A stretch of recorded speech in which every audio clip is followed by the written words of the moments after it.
At exactly 037 hours in the hours. Like a ghost of steel carrying 2 million barrels of crude, the silence of the Persian Gulf was shattered by a deafening mechanical shriek.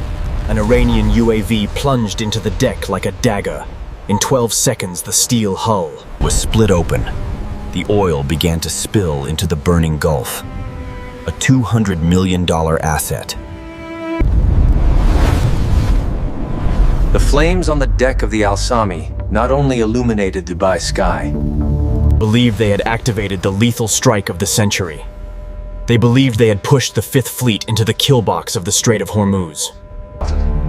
Iran didn't know was this. 3 hours before the impact, every member of the Alsami's crew had been evacuated in silence. The ship was sailing alone, remotely piloted, a $200 million Trojan horse floating in. The sea of crude. Iran didn't take the bait, they swallowed it whole. Hook, line, and sinker. This morning,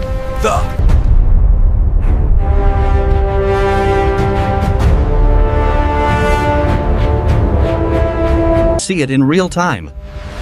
To understand why Iran attacked the Alsami, you have to understand the geopolitical board that had been silently taking shape for months. Tehran had been calculating a high-risk chess move for weeks. Economic sanctions had strangled its economy. The price of Iranian oil was collapsing, while the tankers of its Gulf rivals sailed freely under the protection of the Fifth Fleet. Iran's strategic calculus was simple and brutal. If we cannot sell our Oil, no one will sell theirs. Their strategy was a classic asymmetric warfare operation. First, a spectacular strike against a Kuwaiti tanker to demonstrate that the US could no longer guarantee the security of its allies. Second, lure the Fifth Fleet into the shallow waters of the strait, the perfect saturation kill box where their technological advantages are drastically reduced. Third, saturate American defenses with waves of low-cost Shahed drones, while their Ghadir-class submarines, silent bottom predators. I deployed limpet mines on the seabed. The Ghadir is a nightmare designed for waters like these. 120 tons of displacement and diesel-electric propulsion, it can remain motionless on the bottom like a cold stone. Invisible to conventional passive sonar, Iran had 6 of them positioned strategically before dawn, in the gray zone of the Gulf. a transcription features a male narrator with a deep, resonant, and authoritative voice, speaking deliberately.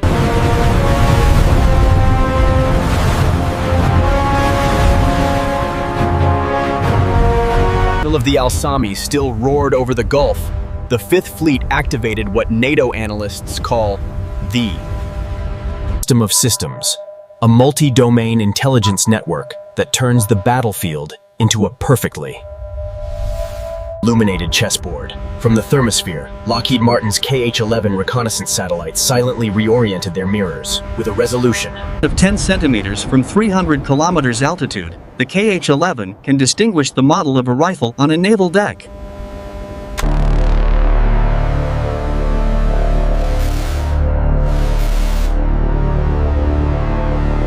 The Strait of Hormuz. Simultaneously, the advanced Hawkeye from Northrop Grumman, the aerial quarterback of the Fifth Fleet, began to transmit 0.0 gigabytes of raw data through the Link 16 tactical data link directly to the Aegis systems of nearby cruisers. In less than 90 seconds, the entire Strait of Hormuz was rendered in high-def digital clarity. To camouflage their drone swarms and fast attack boats among the civilian fishing vessels transiting the strait.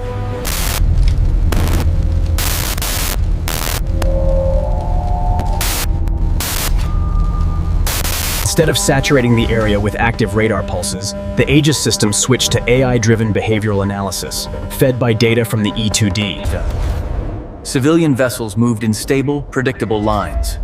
The Iranian assets, however, executed sudden acceleration. They deviated from their pattern. The digital fog of war didn't just dissipate. It became a target list. Iran was trying to blend into the crowd, not knowing that the Americans had already mapped their digital DNA. At 03:52 hours, the night over the USS Abraham Lincoln, was shattered by the roar of F-414 engines. A lethal symphony of FA-18 Super Hornets and F-35C Lightning IIs was catapulted into the black sky. The F-35C is not just a fighter. It is a flying supercomputer that makes an F-16 look like a typewriter. With fusion sensors that process more data per second than the intelligence center of a medium-sized country. Acting as invisible sensors, the Navy SEAL teams executed the most audacious move of the night.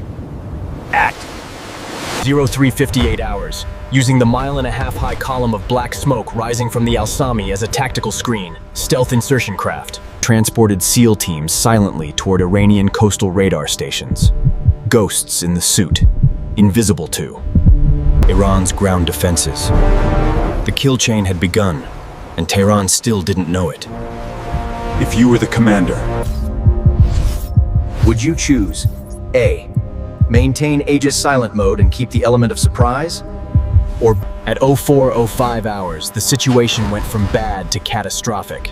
Iran activated its most ingenious card, fiber optic guided drones, the suicide snipers of the sky.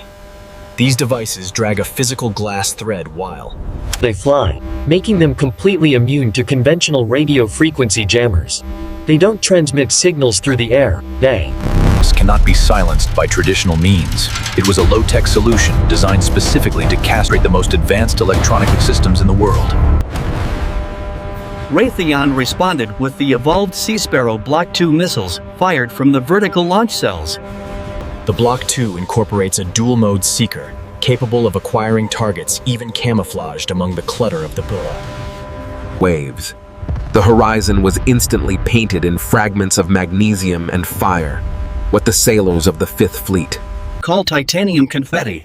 But while the Iranian operators kept looking at their remote control screens, the F-35Cs had already triangulated their exact GPS coordinates. The snipers in the sky had won the war before the first. Iranian operator could blink. At 0415 hours, while the surface burned, the seabed remained like a tomb of silence. Iran's Ghadir-class submarines executed a cold soak maneuver. They completely shut down their engines and let themselves sink like cold stones toward the seabed, becoming invisible to conventional passive sonar. It's like holding your breath at the bottom of a dark pool, waiting for the lifeguard to pass overhead without seeing you. Simultaneously, the natural currents began pushing magnetic limpet mines directly toward the Fifth Fleet's formation.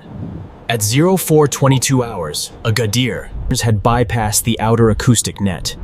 It was positioned just 2 nautical miles from an Arleigh-Burke-class destroyer with its torpedo tubes open for a point-blank shot.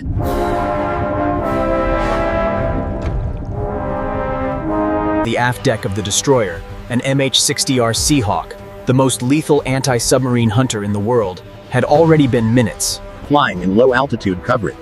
The helicopter deployed the AQS-22 dipping sonar, plunging its transducer into the depths.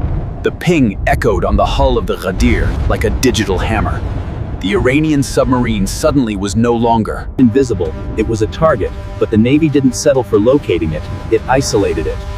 An EA-18G Growler that was flying at 7,500 meters as part of the strike package of the Abraham Lincoln, banked sharply in a controlled dive.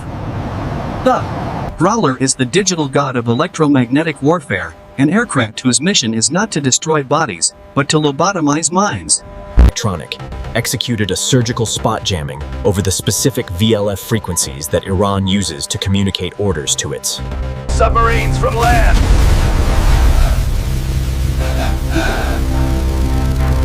Just needed to silence the rush of haces of the submarine with the coastal command was cut in an instant. The captain of the Ghadir was now blind, deaf, but without any orders to execute. The predator was no longer hunting. It was trapped in the crushing weight of its own silence.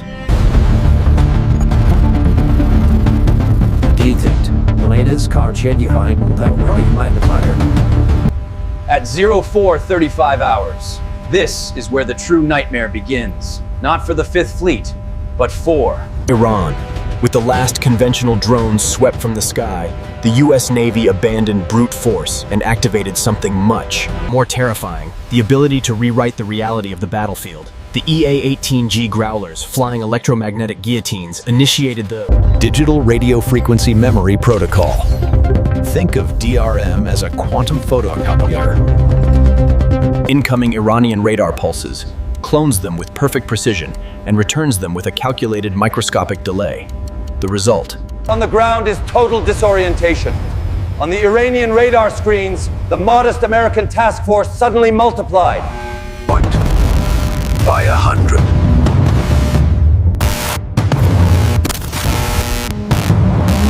Created by a few lines of American code, had invaded the Strait of Hormuz. The panic was immediate and devastating. The coastal missile batteries Iranian began to empty their magazines against targets that didn't exist. Each launch represented between $300,000 and $2 million evaporated into the air. It was the most catastrophic ROI in modern military history. US Navy was ruining them without firing a single offensive missile. But Iran had one last desperate card. They launched a second wave of fiber optic drones, this time in greater numbers, betting that quantity would compensate for vulnerability. They don't transmit radio signals. They cannot be jammed electromagnetically. It seemed the perfect move against the digital god of war, of physics. As the drones unwound their glass umbilical cords at high speed, the electro-optical targeting system of the F-35C. Instead of wasting missiles on the drones, the F-35C struck the exact origin signal. The surgical cyber-electromagnetic attack directly on the Iranian ground control stations. It wasn't jamming, it was a lobotomy. Iran's stitch-march watched in horror as drones abruptly turned.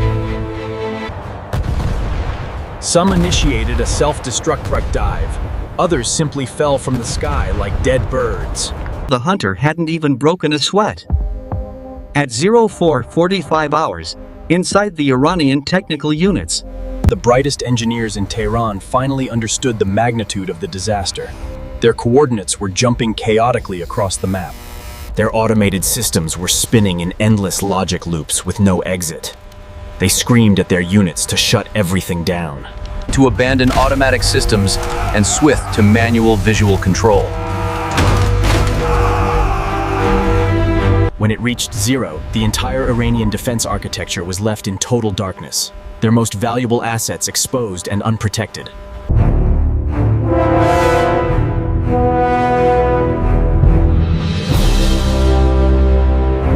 Its infrared sensors captured the thermal signature of the Iranian underground command centers. The heat that emanated from their deep-buried generators turned them into glowing targets on every American navigation map. What Iran considered impenetrable fortresses were now luminous targets. The Arleigh-Burke-class destroyers opened their vertical launch cells. The Tomahawk missiles, autonomous low-flying assassins capable of threading canyons at 880 kilometers per hour, surged in waves toward the Iranian interior, decapitating drone command nodes and missile silos with surgical versatility. At 0450 was no longer a no-fly zone. It was a playground. From the freezing edge of the stratosphere, the B-2 of Northrop Grumman, a $2 billion ghost, emerged from the shadow of a storm cell. glided deep into the interior undetected and deployed the GBU-57 massive ordnance penetrators, bunker busters, of 13,600 kilograms designed to pierce 60 meters of reinforced earth. Iran only understood the gravity of its error when its deepest strategic facilities silently disappeared from the network. Simultaneously, thousands of paratroopers of the 82nd Airborne Division inserted.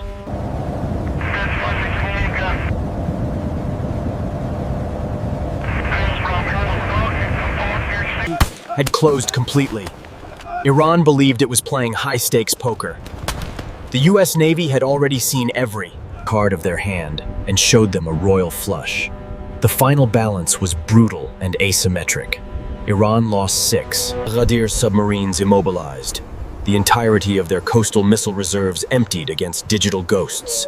And there, most critical underground strategic facilities. The estimated cost, more than $4 billion in assets destroyed in less than 90 minutes. The Fifth Fleet suffered minor damage to 2 destroyers from limpet mines, with no confirmed casualties. The strategic lesson is devastating in its simplicity. In modern warfare, whoever controls the electromagnetic spectrum not only wins the battle, rewrites the reality of the enemy before they even fire the first shot. The American ROI was obscene in military terms. Every dollar invested in the Growlers and the Aegis system eliminated approximately $340 in Iranian assets.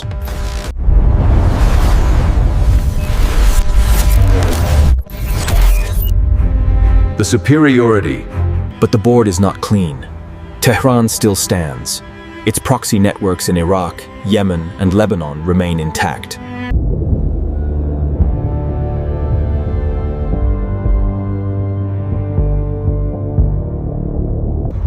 The sensors are active. The board is ready. If you found this analysis valuable, give it a like, subscribe, and activate the bell. Every notification is a tactical advantage in the next encounter.